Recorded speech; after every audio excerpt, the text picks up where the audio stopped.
Hi guys! Ayan po. So, katulad po ng mga naunang upload ko po na buong hapon ako ngayon mag-vlog, diba? Kung saan is naglagay ako ng Christmas lights po. Bagong Christmas lights pinalitan namin. So, ngayon naman, ang gagawin naman po ngayon ni Kindness is, i-share ko naman po sa inyo guys. Magtatanim po ako ngayon, o diba? So, mabilisan pa rin po ito na pagtatanim dahil nga po, sobrang napakalamig talaga. So, ito po yung continuation po guys. So, syempre guys, dahil continuation po ito, para po sa Pasko. Isa po ito sa share ni Kindness ngayon. Ang itatanim ko po na bulaklak is habutan flowers. Ayan. Flowering kale. Yan po. So, dito sa Japan kasi parang naging known talaga siya. So, dahil nga po, nasa bansang Hapon na po si Kindness, parang na-adapt ko na rin po ang kanilang kultura. So, syempre guys kasi, tuwing pupunta ako sa mga flower shop, lalo na po kapag paparating na po yung bagong taon, naiintriga ako kasi nga, bakit tuwing bagong taon, yun ang mga bulaklak na nakikita ko. Yan, sa mga bintahan, ayan po. Tapos, napakaganda talaga ng kanilang preparation sa mga bulaklak na yun. So, syempre, naiintriga ako. So, yun pala is, at saka guys, hindi ko lang siya nakita guys sa mga bintahan ng mga bulaklak. Kung hindi kahit sa mga company, kahit saan po sa mga bahay, lahat nakikita ko siya. Dahil ang habutan flowers po pala dito sa Japan, isa na po itong parang lucky sa kanila pag bago sasapit ang bagong taon. Right? Ayan po. Lalo na po sa may mga business, ayan po, or ano pa man. Kaya napapansin ko talaga guys sa mga company, sa labas po mismo ng company, yan, sa mga garden nila, may mga tanim po talaga silang ganon. So, wala namang mawawala kung maniniwala tayo, pero ako naman is, why not? Diba? Wala namang mawawala din talaga. Kasi nga, gusto ko rin po talaga yung bulaklak na ito. Yan po. So, ipakita ko muna sa inyo guys, ang aking, hindi ko na siya na-vlog, kaya pumunta ako kaya sa mga flower shop dahil nagmamadali nga po si Kindness. And then, gusto ko lang din ipakita talaga sa inyo agad ngayon. Ayan po yung aking binili po na habutan flowers. Alright guys, ito po yung aking itatanim ngayon, ang habutan flowers. Ayan, so iba-iba po ang klase ng kanyang bulaklak, pero halos isa lang po ang tawag sa kanila. Ayan.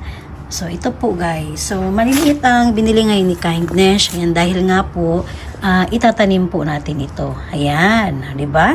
So iba-iba po. So, napakaganda ng kanyang, guys, nagiging bulaklak dahil nga po, iba-iba. Ayan, iba-iba yung kanyang forma. Katulad po nito.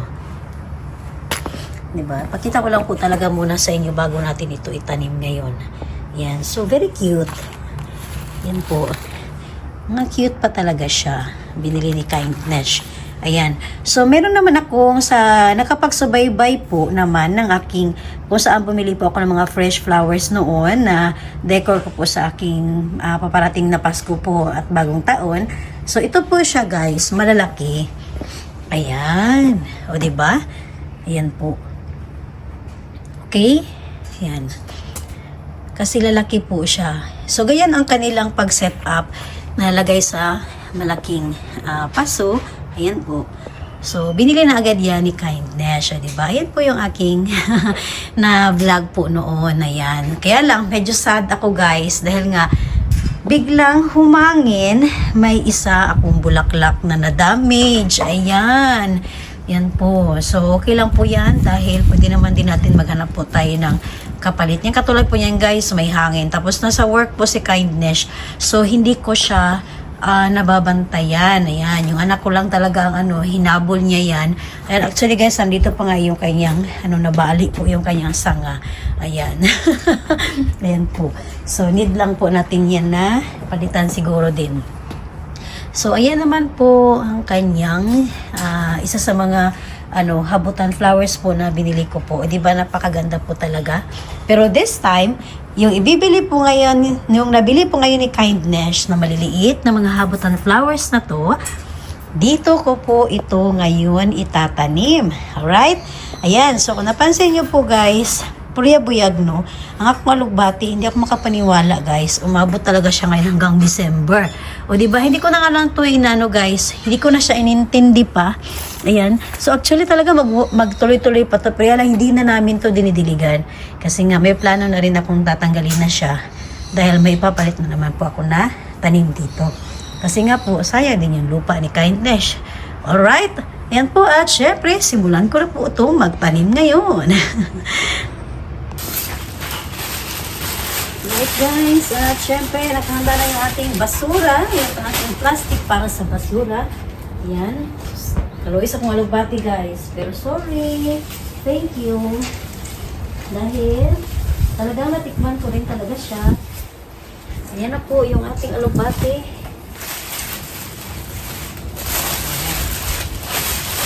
So kahapon, pumunta yung aking sister-in-law dito sa bahay. Nanghinayang siya sa alugbati ko.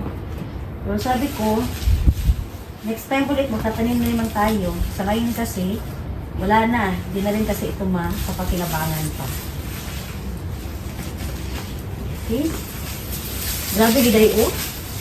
Tambok kini akong alugbati guys oh. Tanawa. Tanawa gid ninyo guys oh. Buyag gid ay siya oh. Huh? Dagko kay siya ano oh. Oh.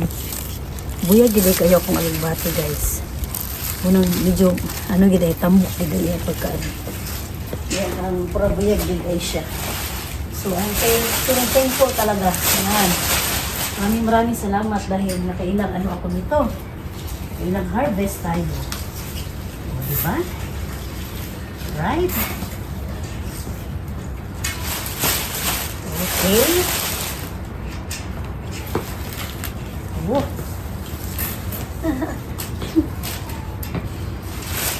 Guys. Yan.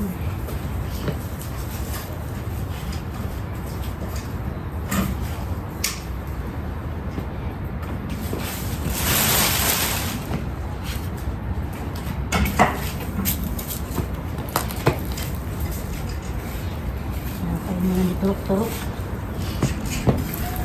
Okay.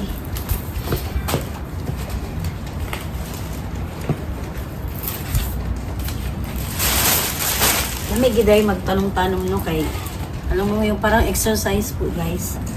Ayan. So ito naman tatanggalin natin kung saan tinanim ito ng pagong. Ayan. Aba? Grabe yung ano oh, medyo gahigid siya oh. Lalong giday ni oh. Ayan. At least natanggal na din. Kasi na, ayan po, nakita niyo po, patay na talaga siya pag taglamig. Ayan. So, hindi pa ako natanim ito guys, ang pagong na.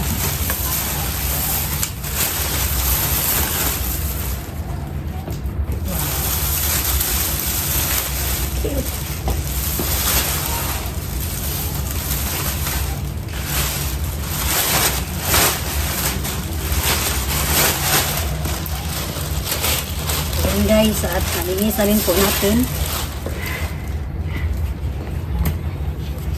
So, ito sa rin bukal-bukalo, no? Okay, para wapo itong pagtanom sa itong mga flowers. Okay. Para buyag ang atong yuta, guys. Pumukjud guys siya, no?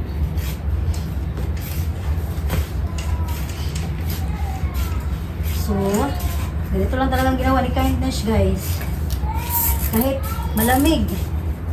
Yan, pinilit ko talaga siya na itanim dahil nga po, excited din kasi ako, guys, na makita ko sa aking bakuran. Yan. Basura pa. Okay.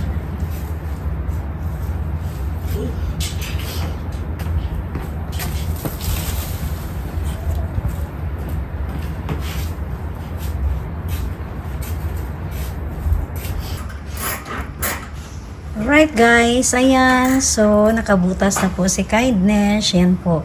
So, binilang ko po ito guys dahil yung tanim po natin is 18 po siya na bulaklak. So, ang gagawin ko, ginawa ko po is 18 din po ito na butas. Ayan, and then halos magka-tapat-tapat lang din po yung ating mga bulaklak. So, yun po ang ginawa ko po para dire-diretso na tayo magtanim. Okay? So, excited na si Kindness. Alright? Alright guys, umpisahan na natin ang magtanim. So, ito ay unahin ko ang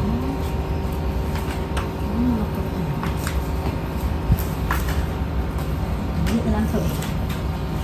Tulad ng dati guys, tinatanggalan din natin ito. Ayan, mga supot.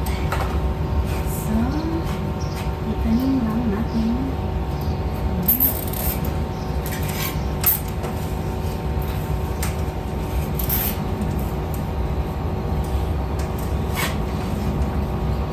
Ay, wow. Napawaw na si Kindness.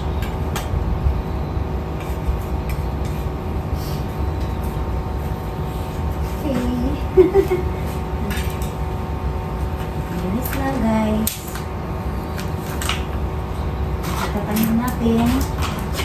Yan po. So medyo madilim-dilim na guys.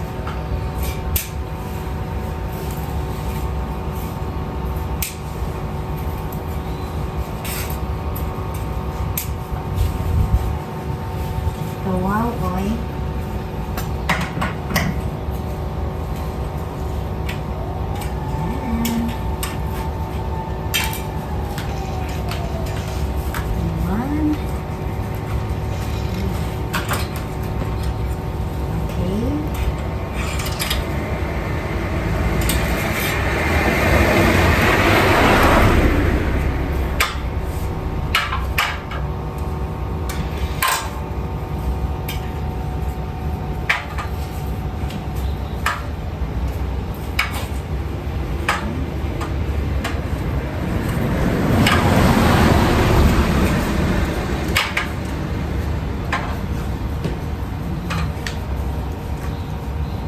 Tuloy ko lang ito guys.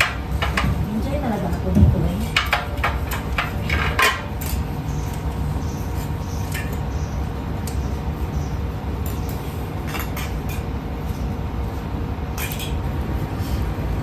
Sana magtagal ito no. Wow. Pawaw si Kindness.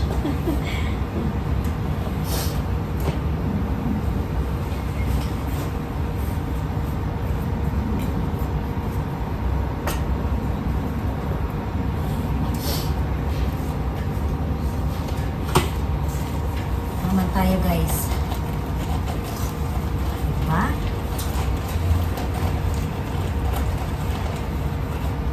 Yes, tayo.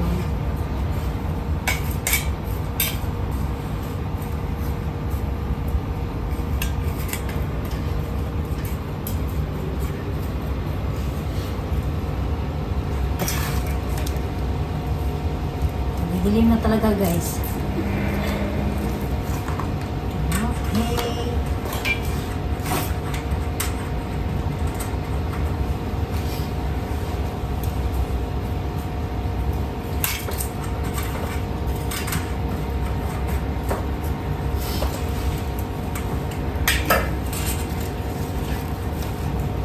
Halos pare-pareho yung ano niya, yung kulay niya, tinirno ko lang.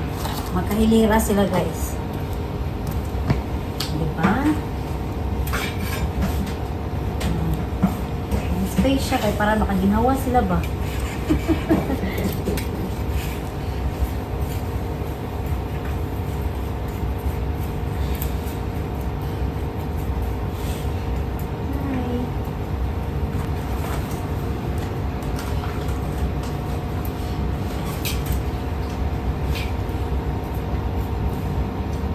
Sana mabuhay kayo.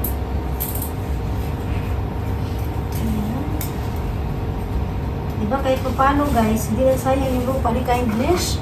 Kahit taglamig, may tinatanim pa rin ako dito, diba? Yan.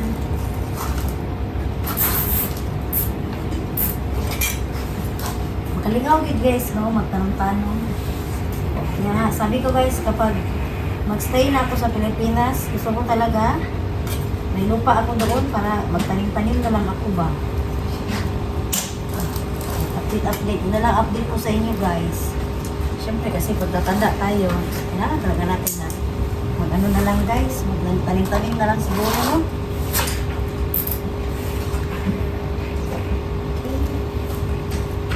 Wow!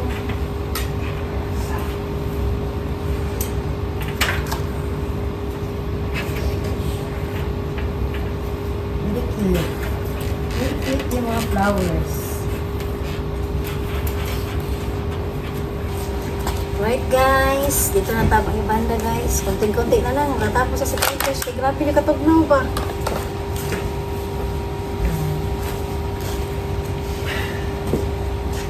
Sobrang happy lang ako guys. Kasi alam mo, kahit gaano tayo ka-busy guys, trabaho ko. Kailangan tayo ng oras dito sa ano ko, sa bakuran ko. Happy na ako guys.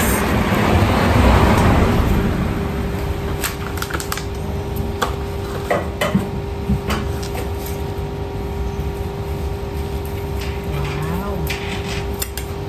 Ay, kwa. Pagkatapos ng alugbati, bulaklak naman. Diba? Ano, tignan mo. Habot siyang flowers. Okay. Ayan.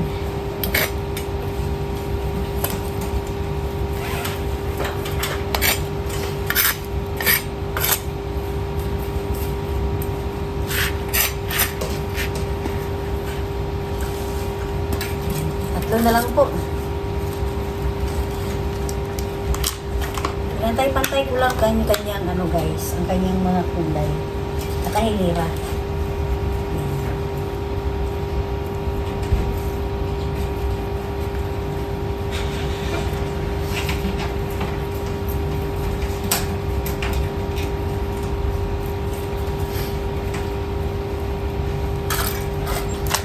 So, ibig sabihin yan guys, kung si kindness, kahit sa Japan, malamig, magtatanim, why not sa Pilipinas po, di ba? Mahilig tayo magtanim. Ayan, walang imposible. Malamig man yan o ano pa man.